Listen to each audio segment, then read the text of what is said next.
A single dad takes a job as a cleaner. He never imagined his millionaire CEO would be the one to fall for him first. Under the hum of fluorescent lights, the office floor was silent. The only sounds were the low, distant drone of a cleaning cart and the faint ticking of a wall clock. It was well past midnight, but once again Rachel hadn't left. Her desk was a sea of documents. Her computer still glowed with unread emails and pending contracts. She stood up, stretching her aching back, and walked over to the floor-to-ceiling window of the 25th floor. Outside, the city pulsed quietly. Street lights blinked and traffic slowed to a whisper. But then something caught her eye. Just outside on the terrace, platform that jutted along the edge of the building, a figure stood, alarmingly close to the railing. Her heart leapt into her throat. She rushed to the emergency exit that led to the outer maintenance ledge and flung it open. The night air was cold and sharp. "What are you doing out there?" Her voice cracked with urgency, half command, half fear. The man turned slowly, surprised by her voice. He was in overalls, a cleaning rag slung over his shoulder, gloves tucked into his belt. He blinked at her, then gave a small, confused smile. "She's waiting for me," he said simply. Rachel stepped out cautiously. "Who's waiting for you?" He tilted, his chin down toward the street. Rachel followed his gaze. Below, in the dim halo of a street lamp, stood a little girl. She was bundled in a pink jacket, clutching a worn stuffed animal and waving upwards. Beside her, an elderly woman sat on a crate, selling roasted chestnuts from a cart. The girl waved again, her face beaming. Rachel froze. He turned back to the glass and used the fog of his breath to draw a lopsided cat on the window. He waved his hand, and the girl below jumped and clapped. She had seen it. Joseph chuckled softly. "We do this every night. She waits and I draw. It's our little game." Rachel leaned against the doorframe, watching silently. The girl was so full of unbridled joy. Her face lifted with pure delight. That simple, beautiful moment pierced something deep inside her, sharp and sudden. "If my child had lived," she whispered, more to herself than to him, "she would have been around that age." Joseph looked over gently, but said nothing. A long silence settled between them, filled only by the quiet of the city and the foggy breath that softened the cold air. Finally, Rachel asked, "What's her name?" "Lily," Joseph said, a smile gracing his lips at the thought of her. "She's 5. I can't afford daycare, and my sister's in another state. The office won't allow kids inside, so I ask Mrs. Juan, the vendor down there, to watch her. She's kind. She keeps Lily safe while I clean the floors." "You work the night shift?" Rachel's voice softened. "I take whatever shift lets me pick her up from school and be there when she sleeps." He gave a small shrug. "Cleaning pays enough to keep us fed. I used to paint, but dreams don't always pay the bills." Rachel looked at him carefully now, seeing his rough hands, his tired but kind eyes, and his shoulders, heavy with more than just the cold. "You draw for her with steam," she said, a sense of wonder in her voice. "She thinks it's magic," he replied almost shyly. "Maybe it is." A pause hung in the air. The wind blew between them, lifting the edge of his sleeve. "I'm Rachel," she said. "I know," Joseph replied. "You're the CEO." She raised an eyebrow. "And you are?" "Just a cleaner," he said, not with bitterness, but as a simple matter of fact. There was another silence.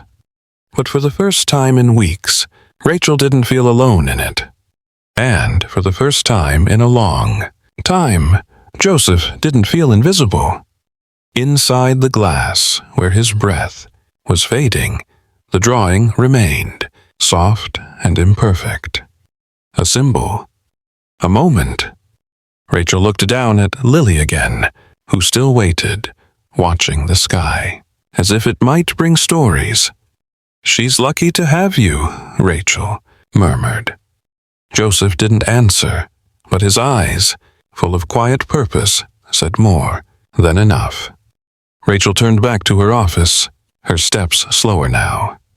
Behind her, the man remained, finishing one more sketch for a tall little girl who thought her father painted the stars. Under the soft hum of the lobby's morning bustle, Rachel stepped out of the elevator. Coffee was in her hand, and her mind was already swimming with deadlines. Her assistant trailed behind her, rattling off calendar updates, but she paused mid-step. Near the reception desk, the janitor from last night, Joseph, was standing with a clipboard, talking briefly with a security guard. He wore the same navy uniform, his posture relaxed, one hand adjusting the strap of a small backpack slung over his shoulder. Rachel's eyes met his for a moment. Joseph noticed and gave her a polite nod, not expecting anything more. But to his surprise, Rachel offered a slight smile, brief, restrained, but real. It was the first time someone from upper management had acknowledged him with more than a "watch your mop." That evening, Rachel stayed late again, a now familiar habit. The office grew quieter as the floors cleared out.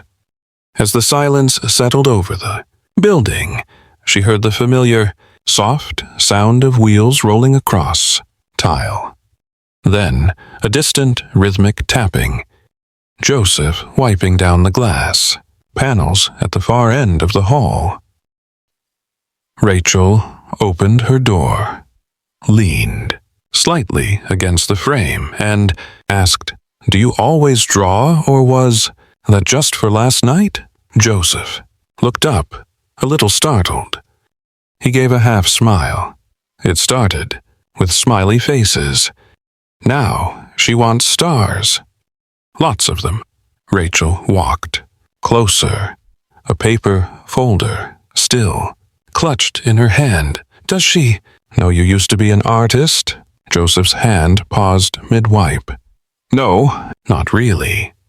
She just thinks I used to paint stars." "Did you?"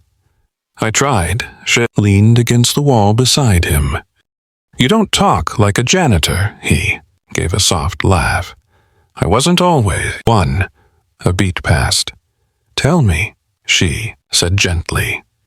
Joseph glanced at her a little, hesitant, then exhaled. "Before Lily, I was a freelance illustrator.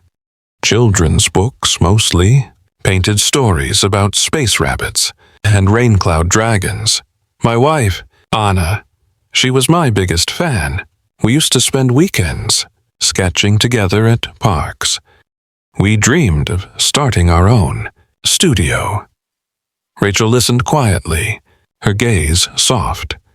He continued, his voice lowering. "Anna died. Car accident. I was at home making pancakes with Lily. One phone call and everything changed. I tried to keep up with commissions, but raising a toddler alone, deadlines became impossible. The money dried up, and dreams don't buy food." Rachel's throat tightened. Joseph turned to the side and pulled something from the large pouch of his work bag, a sketchbook worn at the edges. He handed it to her almost shyly. Rachel opened it. Inside were pages bursting with color, crayon skies and dancing, trees, monsters with kind eyes, children laughing under starlight. Some were unfinished, some scribbled on in a child's scrawl. But every page held warmth, joy, and love. These are Rachel, paused, turning a page slowly. Magical. They used to be my world, he said quietly. Now, they're just memories. Rachel looked up from the book. Why did you stop? Joseph gave her a long, steady look. His voice, when it came, was calm, but certain. Because dreams don't buy food. But maybe they buy smiles. She closed the sketchbook gently. Your daughter is so lucky, she said. I think I'm the lucky one. They stood in silence. Again, but this time it was comfortable. I should get back to work, Joseph murmured, placing the sketchbook back into his bag. Rachel stepped away, then turned. You know, most people here think I'm difficult, that I don't smile. Are you? He asked gently. She considered that for a moment. I used to smile more. Before I stopped believing in soft things. Joseph didn't push. He just nodded with understanding. Rachel started to walk away, then hesitated. Joseph, he looked back. Do you still have the painting? The one of the girl on the moon, holding a star? His eyes widened a little. Yes. That was Anna's favorite. Rachel gave him a small, genuine smile. It's mine too. Show it to me sometime. And with that, she walked away, her heels echoing down the hall. But her steps felt a little lighter than they'd been in months. Under the pale light of her office, Rachel sat hunched over a screen of endless spreadsheets. The numbers danced in front of her, tired eyes. The financial report was a disaster, not in its contents, but in the sheer lifelessness it brought to her soul. She sipped cold coffee and rubbed her temple. Another hour had passed, and she still felt like she was running in place. She stood up, walked to the floor-to-ceiling window and stared into the night. Down below, the city moved on, oblivious, relentless. And then, just outside the glass, the faint sound of movement caught her attention. Joseph was there again. He moved with quiet precision, his squeegee cutting wide, practiced arcs across the window. Then he paused and leaned closer. With a breath against the cold glass, he drew something in the condensation. A small house, a smiley face, heart. She watched, unmoving. As he stepped back, he caught her gaze through the window. Startled, he gave a small nod. Rachel turned, walked to the door, and opened it slowly. Joseph, she called out. He hesitated, his hand still on his cleaning cloth. Yes, ma'am? Come in for a moment. Take a break. He seemed unsure, but stepped inside the lavish office. She gestured toward an armchair near the side table. Sit. I'm not sure if I'm allowed, he said, remaining standing. You're allowed, she replied softly. He sat down, careful not to wet the fine upholstery, his cleaning, gloves tucked in his lap. She poured 2 cups of tea, her own late-night ritual, and offered him one. He blinked, surprised. Thank you. Silence lingered for a few sips. Rachel broke it first. "Why do you draw them? The symbols, I mean." Joseph smiled faintly. "Lily likes to guess what they are. It's our little game. It keeps her calm, knowing I'm right up here, watching over her." Rachel nodded, slowly, then met his gaze. "Joseph, what do you really think of me?" He looked up, surprised by the question. "I mean it," she continued. "You work here. You've heard the rumors, the names. They call me." He hesitated. "They say you're cold, distant, heartless." Rachel took a long breath, then let it out slowly. "They're not entirely wrong. I wasn't always like this. I just—" Her voice faltered. She set her cup down and looked out at the city lights. "I lost a child. A baby boy 5 years ago." Joseph said nothing, but his expression softened with deep empathy. Rachel continued, her voice quieter. "Now, it was sudden complications. I was 2 months from holding him in my arms, and then nothing." Joseph's hand tightened slightly around his cup. "My fiancé couldn't handle it," she said, her voice flat. "He said I wasn't the same, that my grief was too much. He left 3 weeks later." Joseph's jaw tightened, but he stayed silent, letting her speak. "They told me I might not be able to conceive again. I didn't even try. I just buried the idea. Buried myself in work, company, growth, meetings, deadlines.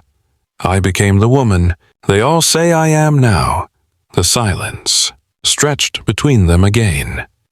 Rachel blinked rapidly, then chuckled, a bitter sound. "And yet, I still buy tea for 2 every night."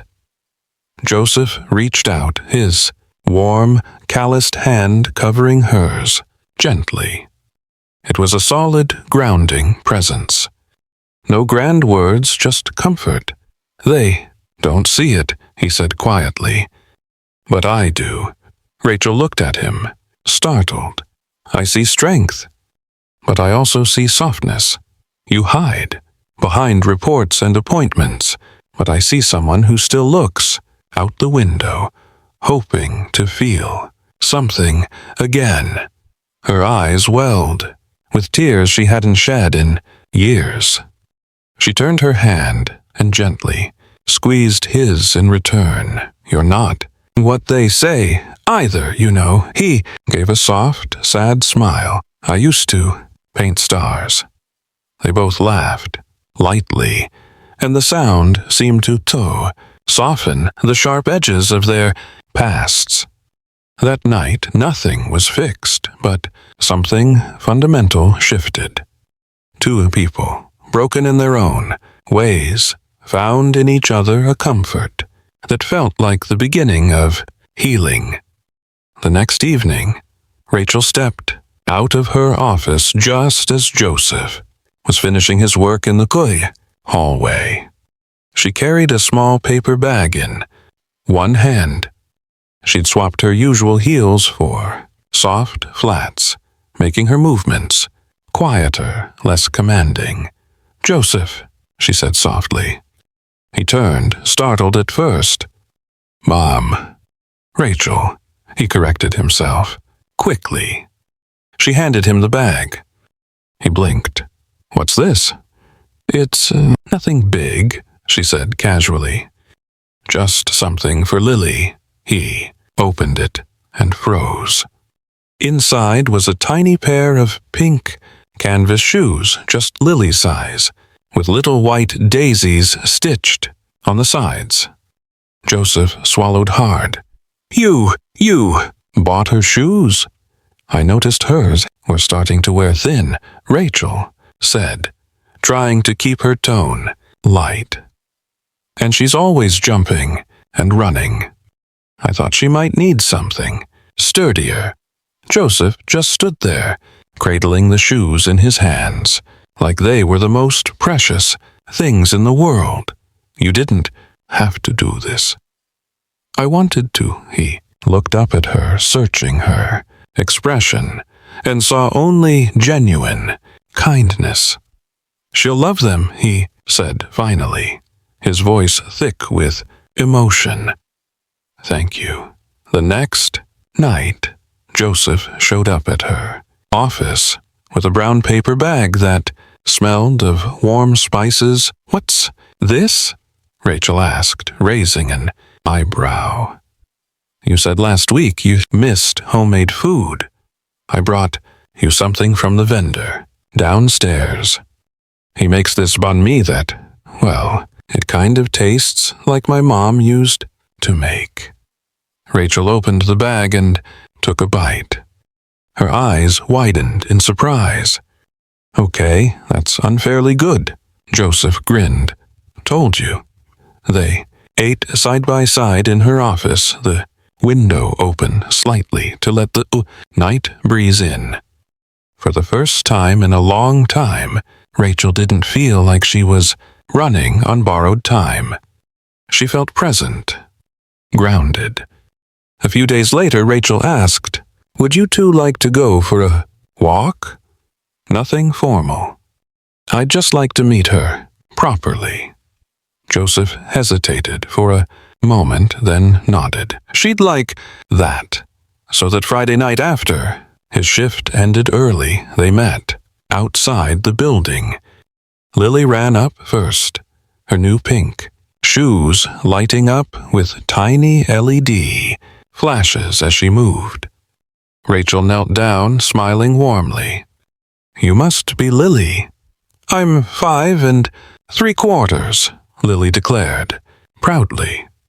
Rachel laughed. That's the very best age to be.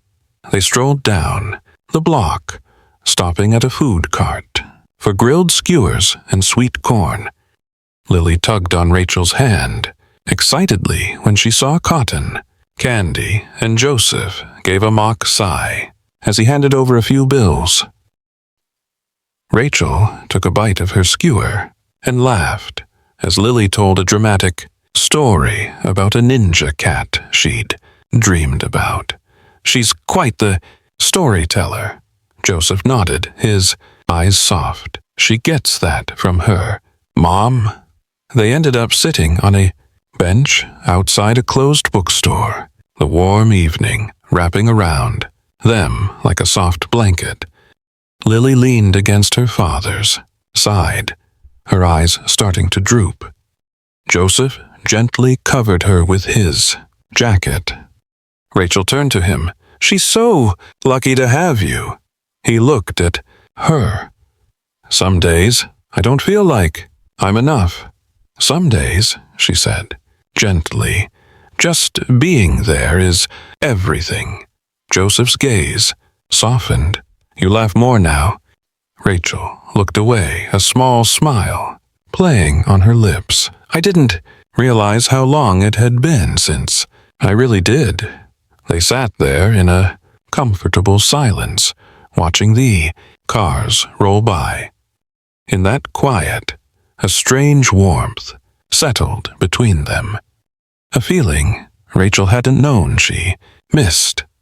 One that Joseph hadn't dared to hope for again. It felt a little like family, a little like home.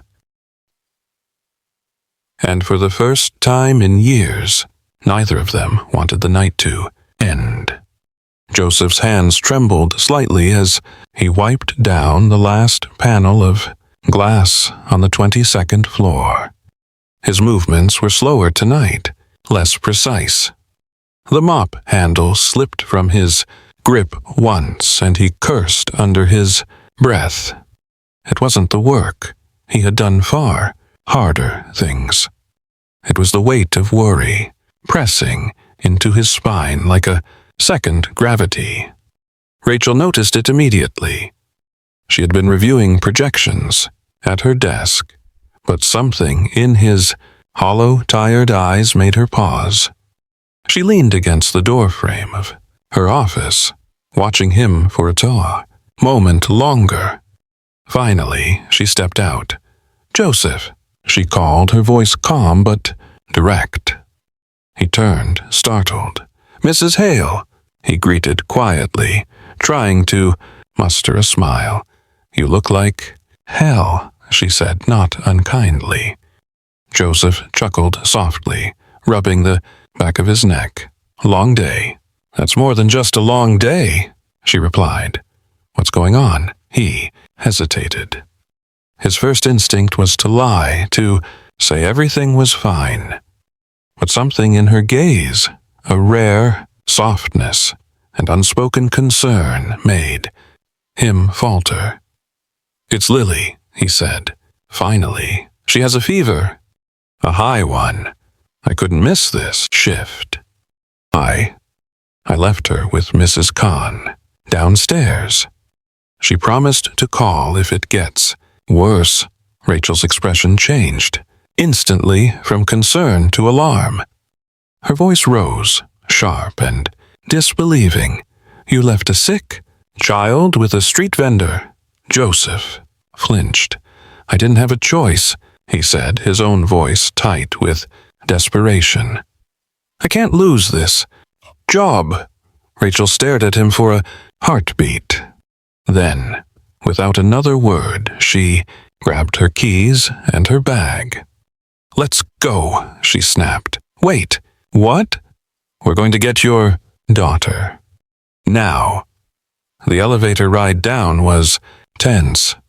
Joseph sat stiffly beside her in the car, guilt etched across his face.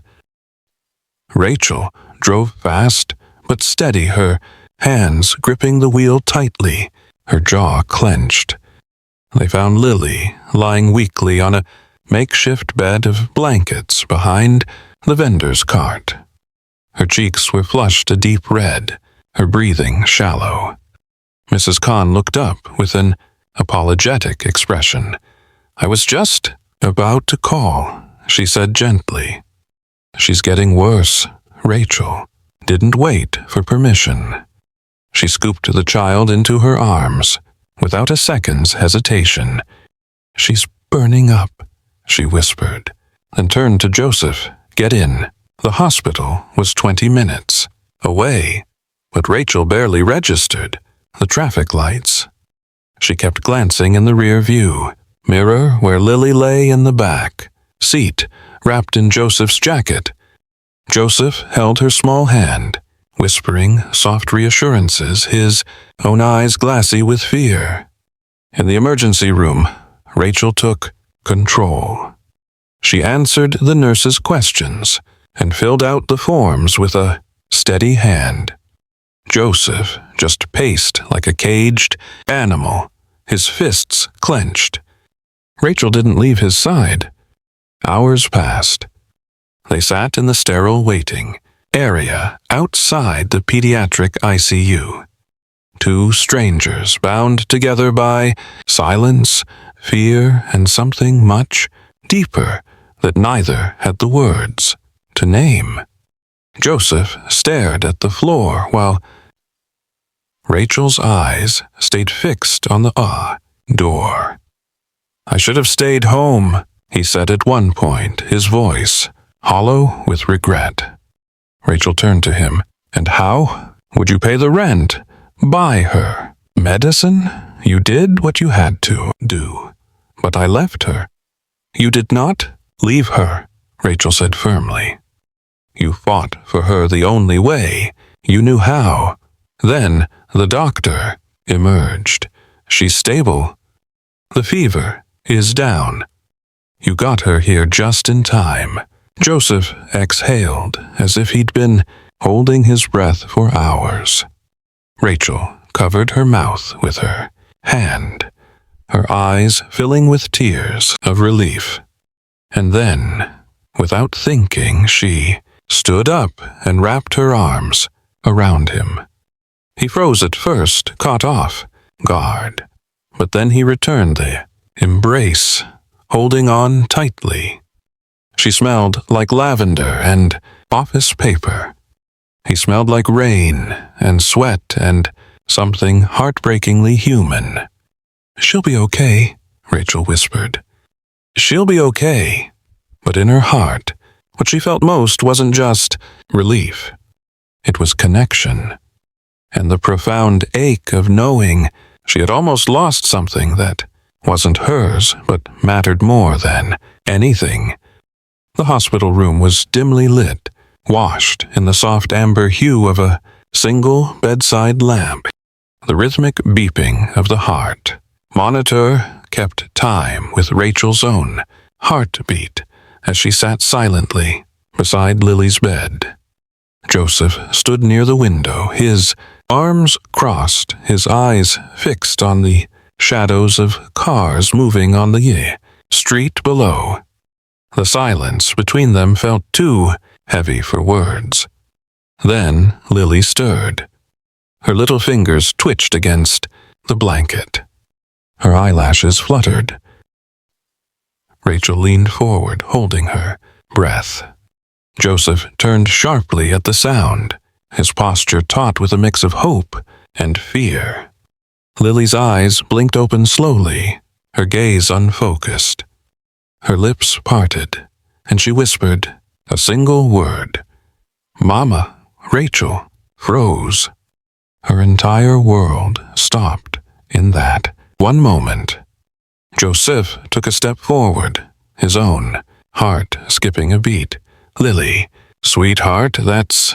But Rachel raised a trembling hand gently, stopping him. Her other hand reached out and clasped Lily's tiny fingers, so small, so warm, so real.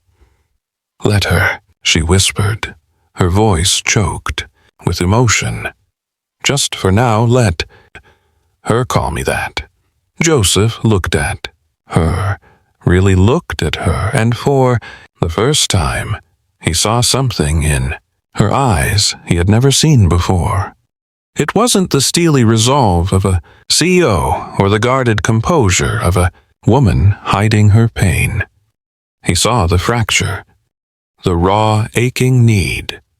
A wound too old to bleed, but too deep to ever fully heal.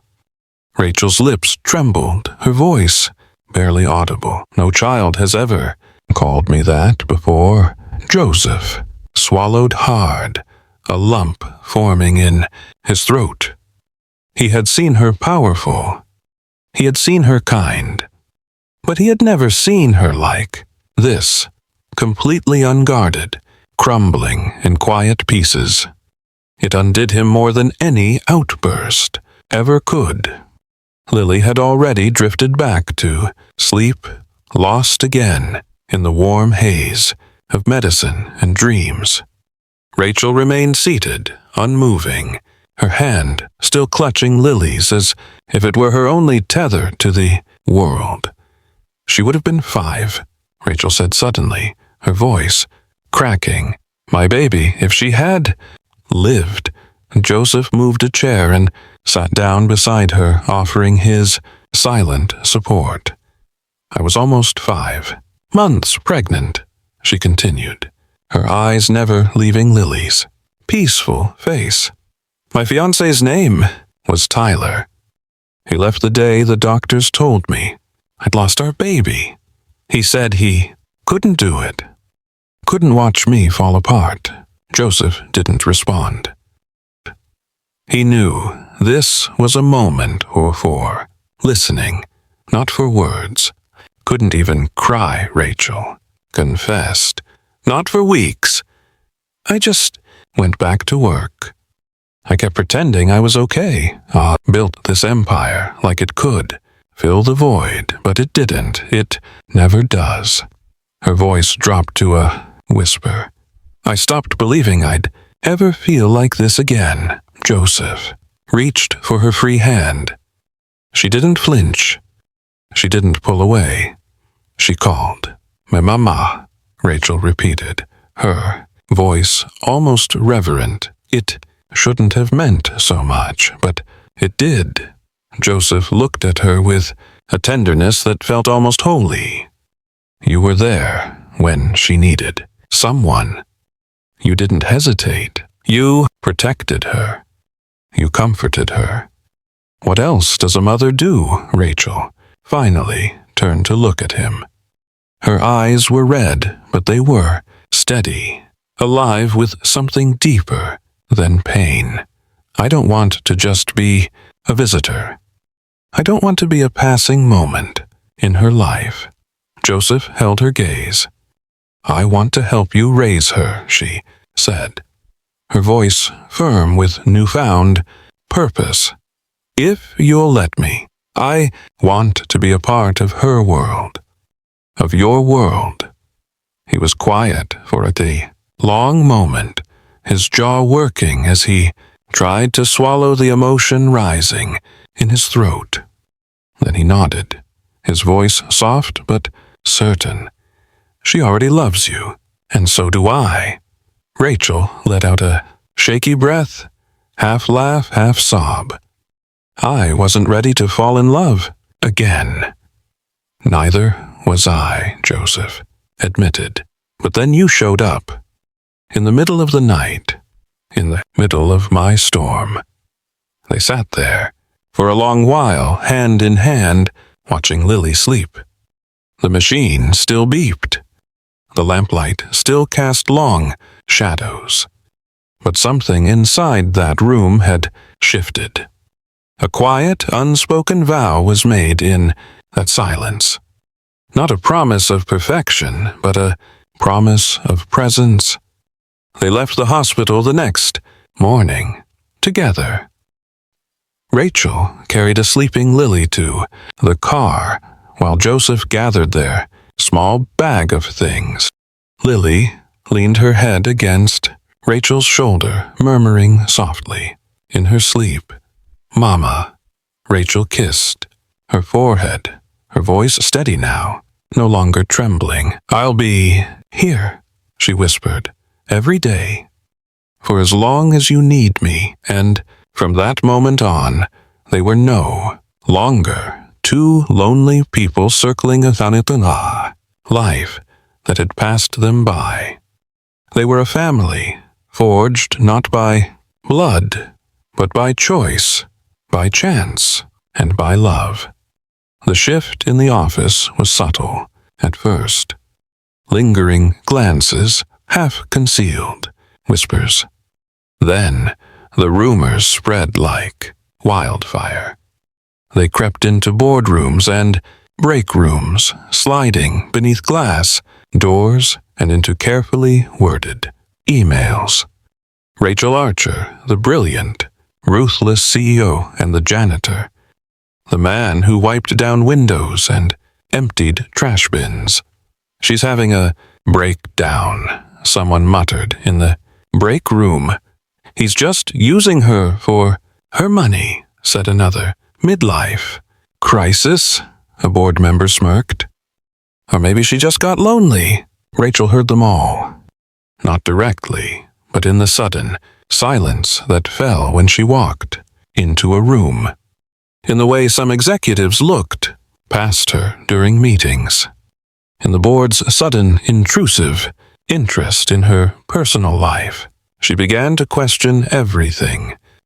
Was she being reckless? Had she blurred a line she could never unblur? And what about the company? The legacy she had built brick by brick, bone by bone. Was it all at risk because of a man with calloused hands and a daughter who called her mama? That night, she was distant. Joseph noticed the change the moment she greeted him with a forced smile and eyes that wouldn't meet his. Rachel, he said gently, as they stood on the loading dock, their usual quiet spot. What's wrong? Nothing, she said, quickly, too quickly. He stepped closer. You've barely looked at me all evening. I've been busy. You've been avoiding me, he said, his voice sharper than he intended. Rachel's jaw tightened. I can't afford to be seen as weak. Is that what this is? Loving me makes You weak? Joseph asked, hurt in his voice. I don't know, she snapped, pacing. All I know is that people are talking. Investors are watching. They think I've lost control. Because you love someone who doesn't wear a suit, he said, bitterly. Because I love someone. Who? She stopped herself. Who? What? Joseph pressed, stepping toward her. Someone who doesn't belong in your world. She didn't answer. And that silence was more painful than any word could have been. Joseph let out a frustrated breath, his fists clenched at his sides. Why are you pulling away from me? Rachel finally turned, her eyes flashing with a mix of anger and fear. Why do you care so much? His voice rose, raw and unfiltered. Because I'm already in love with you, and I'm terrified you're going to decide this was all a mistake. Silence. Only the hum of the city below filled the space between them. Rachel stared at him, his words hanging in the air. Then, slowly, her shoulders slumped. I'm scared, she whispered. Not of you. Of what this means. Of losing everything I've built. Joseph stepped closer, his anger melting away. Then build something new. With me. With Lily. Rachel's eyes filled with tears. I have never felt more like myself than when I am with you, too, she confessed.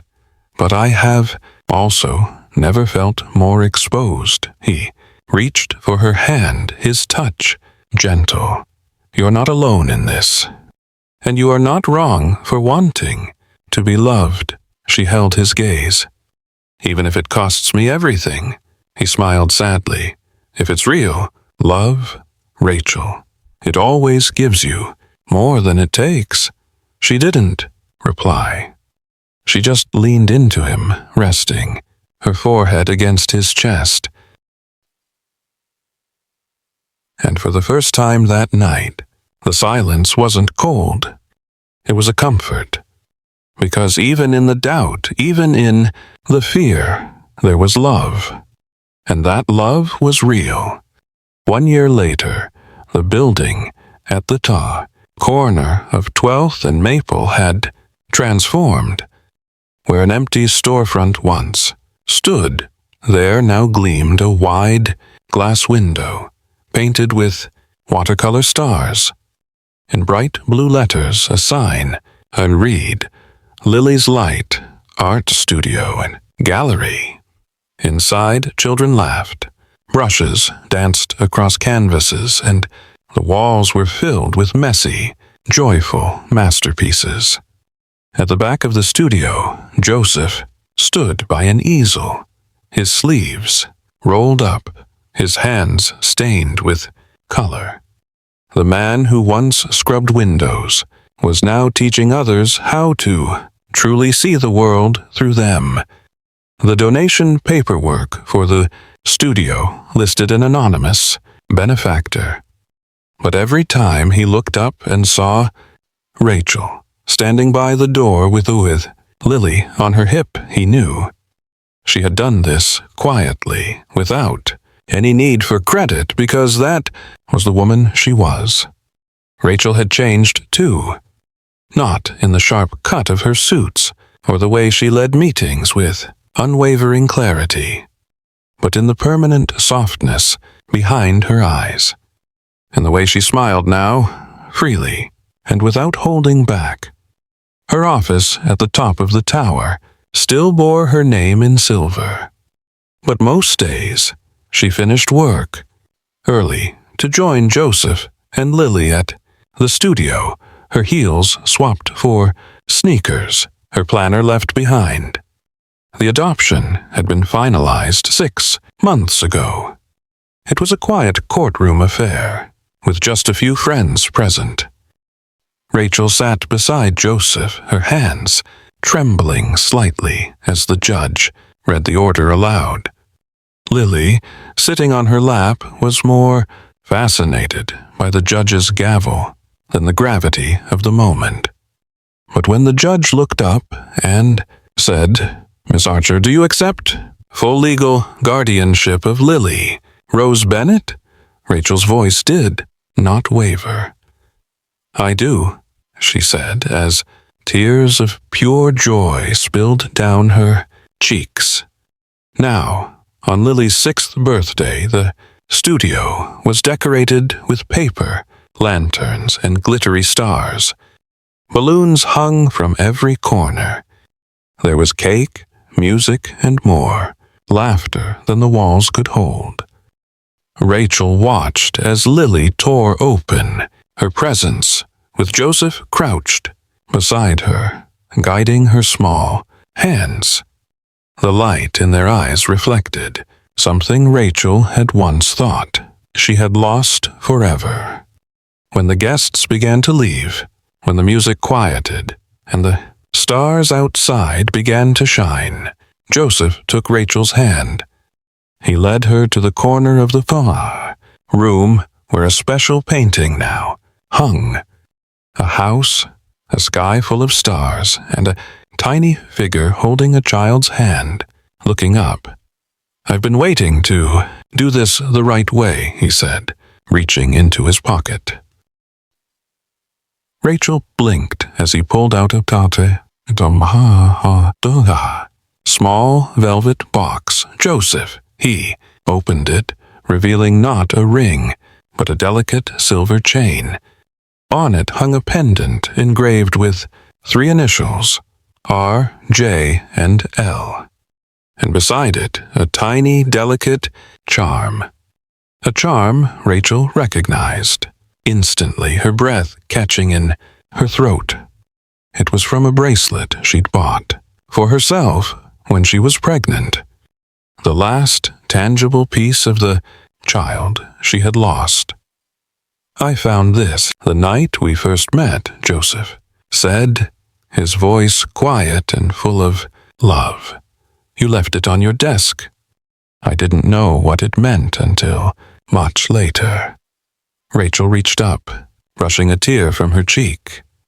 "This was all I had left of her," she whispered.